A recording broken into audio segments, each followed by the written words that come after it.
Greetings, fellow road warriors. Today we are embarking on a journey that's going to take us from the south rim to the north rim of Grand Canyon. It's more than just a drive. It's an experience with several epic stops along the way. So, stoke the fires, because we're hitting the road. Welcome to the Grand Canyon, the wildest escapade this side of the Mississippi. I'm the Canyon Cowboy, a time traveler from the early 1900s, and somehow got wrangled up in this labyrinth of modernity.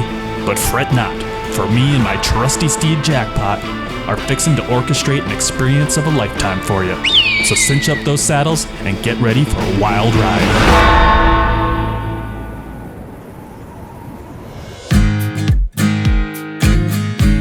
Canyon connoisseurs, grab hold of them 10-gallon hats, cause we're fixing to double our rim dosage with a road trip taking us from the south to the north.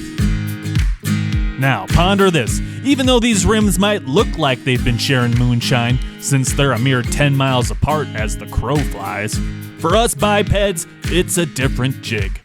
Contemplating an easy hike from one end to the other?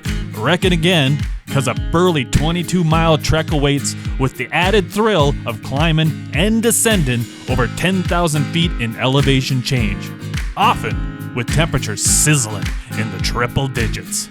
Not for the lily-livered.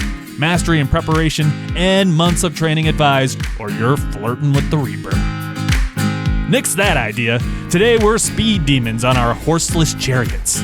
With that, a robust 200-mile-plus jaunt in a motorized carriage beckons, requiring a good 4 to 5 hours in the saddle if aiming for a straight shot, only stopping to refuel. With that, since we're allocating a decent chunk of our day to this escapade, why not saunter at a leisurely pace and bask in additional sights as pretty as a prairie sunrise, saturated with history thicker than molasses. Now, I'm making a little presumption here, partner. I reckon you've taken a day to tiptoe through the western nooks of the South Rim from the village to Hermit's Rest. But after you watch this video, here's what you're gonna do. Keep the east side of the park, for the most part, a mystery, because you'll have your sights set on uncovering its secrets on this road trip to the North Rim. Now we're kicking off our journey right here at the village, but before we skedaddle, we are eyeballing what many consider to be the South Rim's crown jewel, the El Tovar Hotel. Constructed back in 1905, before the Grand Canyon became a federal park, it was designed by Charles Whittlesey and perched 20 feet from the rim. El Tovar was a bona fide destination resort, luxury living on the edge of the untamed. A trendsetter, it was kick-starting the fashion of grand hotels and national parks. And here's a nugget for you. That moose head in the lobby, gifted by none other than Teddy Roosevelt himself. Now imagine Teddy, sporting a grin wider than the canyon, begging that moose for hotel decor. Man had taste, I tell ya.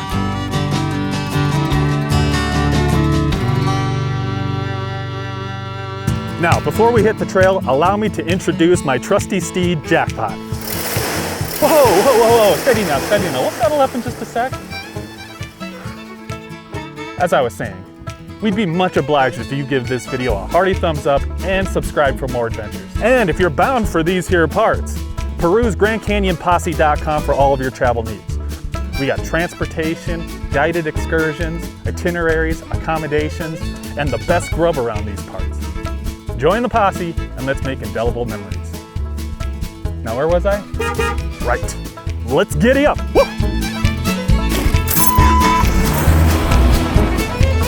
Now we're on the road. Sorry to keep waiting, bud. That's right, we are. And our first stop, staying in the park, is Grand View Point. The Grand View was a real hot spot back in the day. Mining fever and a trail to Horseshoe Mesa had folks a-flocking. But when the railroad steamed into town, bringing easier travel and fancier amenities, Grand View slowly faded away like a tumbleweed in the wind. The Grand View Hotel shuttered in 1913. It was later dismantled, and its beams found a new home in the Desert View Watchtower, and you can still see them today. like a phoenix rising from the ashes. And there you have it, my friends, where luxury met the untamed and Grandview waltzed with the winds of change. And the views here ain't bad either. Great for sunrise photos. And speaking of the Desert View Watchtower, that's what we're delving into next. The eastern gem of the Grand Canyon. Now let me tell you, it's a hoot. The Desert View Watchtower is a Grand Canyon gem that's seen more action than a tumbleweed in a dust storm. On the 5th floor is the Eagle's Nest, or as some call it, the Telescope Room. A circular sanctuary with telescopes poised towards a canyon panorama and a history that whispers in every breeze. But let's not forget the lower floors where murals steal the show by Hopi artist Fred Capote and Fred Harvey company artist Fred Geary. Geez, that's a lot of Freds, ain't it? Anywho, these murals ain't just tales of colors and walls. It's a nod to local native history where every stroke tells a story. Well, cinch your saddles because we are making our departure from the Grand Canyon National Park to traverse the Navajo Nation via the venerable Highway 64. And before we encounter the crossroads in Cameron and commence our journey north, I find it immense pleasure in orchestrating a stopover at the diminutive yet charming Little Colorado River Gorge. Descend these geological formations a spell, and you'll chance upon a locale where you can recline against this azure railing, casting your gaze down a sheer 1,000-foot cliff. And if that don't send a shiver up your spine, I reckon nothing will. Now we hightail it out to the town of Cameron to stop at the Cameron Trading Post, where scenic wonders await us. Back in 1911, they strung up a sway-back suspension bridge over the Little Colorado River, making it a cinch to cross the gorge. That's when Hubert and C.D. Richardson established the Cameron Trading Post, a haven for Navajo and Hopi folks trading wool, blankets, and livestock for sundries. Today, it's a fine spot if you fancy indulging your belly. Grab a Navajo taco, a single portion is belly full for two. And don't neglect the art museum and the clandestine courtyard behind. A sweet spot, I tell ya, one of my favorites. Now journeying north on Highway 89, we'll be passing views of Arizona's Painted Desert to the east, and about 45 minutes along, we'll veer onto Highway 89A. The views on this drive, like nothing else, with the Vermillion Cliffs on the horizon and critters aplenty as we approach our next stop, Navajo Bridge. Now pay heed, cause Navajo Bridge ain't your run-of-the-mill crossing. You got two bridges, one historic and one newfangled, spanning the Colorado River. The historic bridge, born in 1929, was a godsend for them traveling betwixt Utah and Arizona, as it carved hours and hundreds of miles off the journey between the two states. Fast forward to the new bridge, constructed downstream in 1995 to handle the hulking automobiles of this era. Yet, the old bridge still remains, but now it's for folks strolling and gazing at the river below. But what makes this bridge a gem? California condors. These colossal birds are the largest in all of North America. Near extinction once, today they're making a comeback. With wingspans as wide as 10 feet, they rival the grandeur of the canyon itself. The skies near Navajo Bridge are like a bird watcher's bonanza as they love to rest their bones on the bridge's underbelly.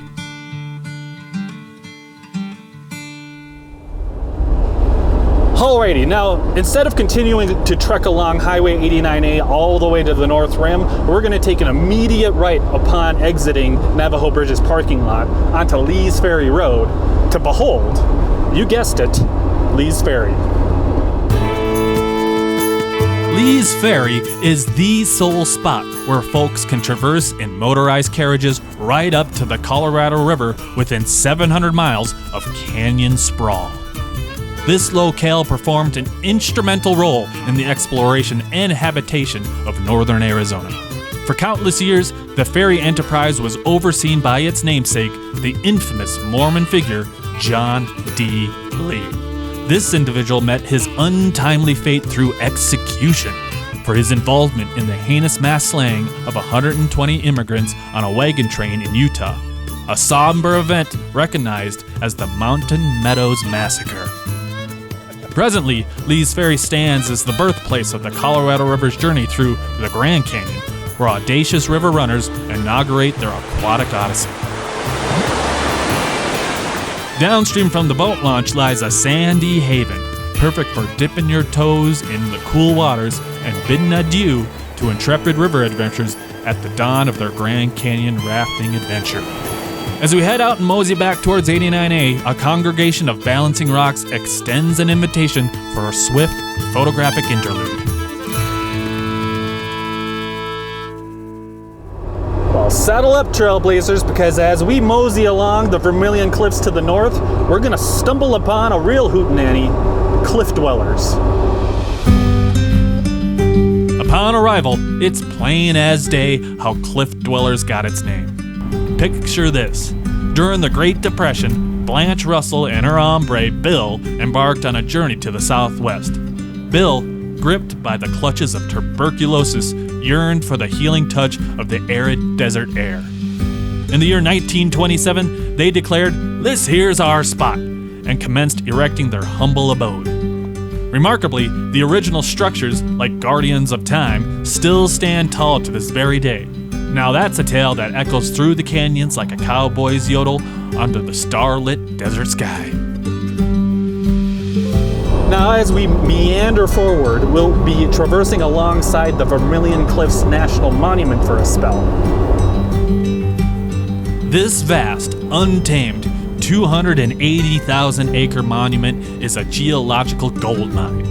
It wraps around diverse landscapes like the Pariah Plateau, the actual Vermillion Cliffs, Coyote Buttes, Pariah Canyon, and The Wave, a site so exclusive it demands a permit for gandering. To unlock the hidden gems within this monument, you need to plan like you're orchestrating a cattle drive.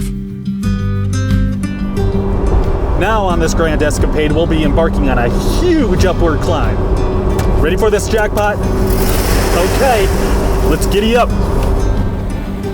As we navigate 89A, we're in for a colossal ascent, where the scenery transforms from a dusty desert into a ponderosa pine forest. The added elevation of the Kaibab Plateau to the north and the Coconino Plateau to the south, with the Colorado River carving through them, is the secret sauce that bestows upon the Grand Canyon its epic width and depth. Some folks say this elevation change is nature's way of playing hide and seek with the canyon. It's like the earth's whispering, now you see it, now you don't. Now, as we mosey on Highway 89 atop the Kaibab Plateau, we'll make our final turn toward the Grand Canyon on Highway 67.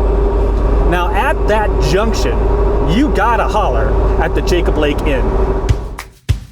Founded in 1923, Jacob Lake Inn is a haven for wanderers on their pilgrimage to the north rim of the Grand Canyon. Nestled in the yarns of early Mormon settlers, this inn, with its hearty victuals, beckons the hungry. In my humble opinion, you can't mosey away without indulging in one of their cookies or pastries, the finest in any direction around the canyon. Rumor has it, these cookies harbor a secret ingredient, pure happiness.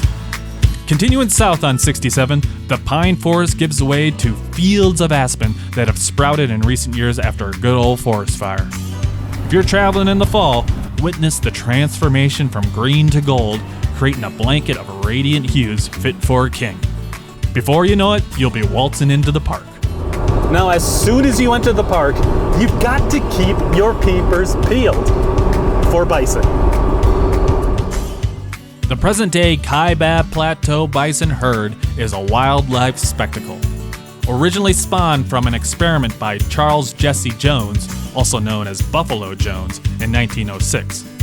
Now that experiment didn't quite pan out and they got let loose. If you're lucky enough to lay eyes on the herd, don't let the chance slip by. Whip out your camera and snap some flicks. Bison are like the ninjas of the animal kingdom around these parts. Big and mighty, yet masterful at disappearing when they have a mind to. So now we're wrapping up the adventure here. So let's wind down the day with some of the finest hospitality that the park has to offer at the Grand Canyon Lodge.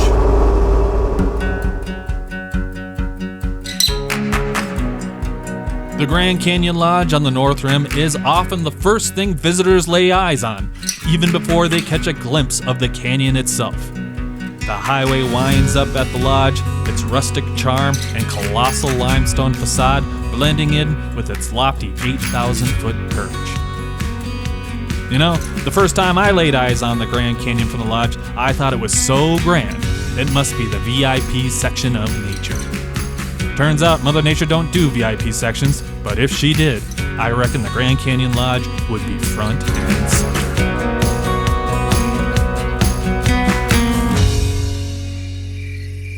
Thank you for riding shotgun on this epic journey from South Rim to North Rim. And don't forget, when planning your own adventure, head on over to GrandCanyonPosse.com. There we've got travel deals as expansive as the Grand Canyon itself, covering everything you'll need for a grand old time. So, until our paths cross again, I will see you on down the trail, my friend.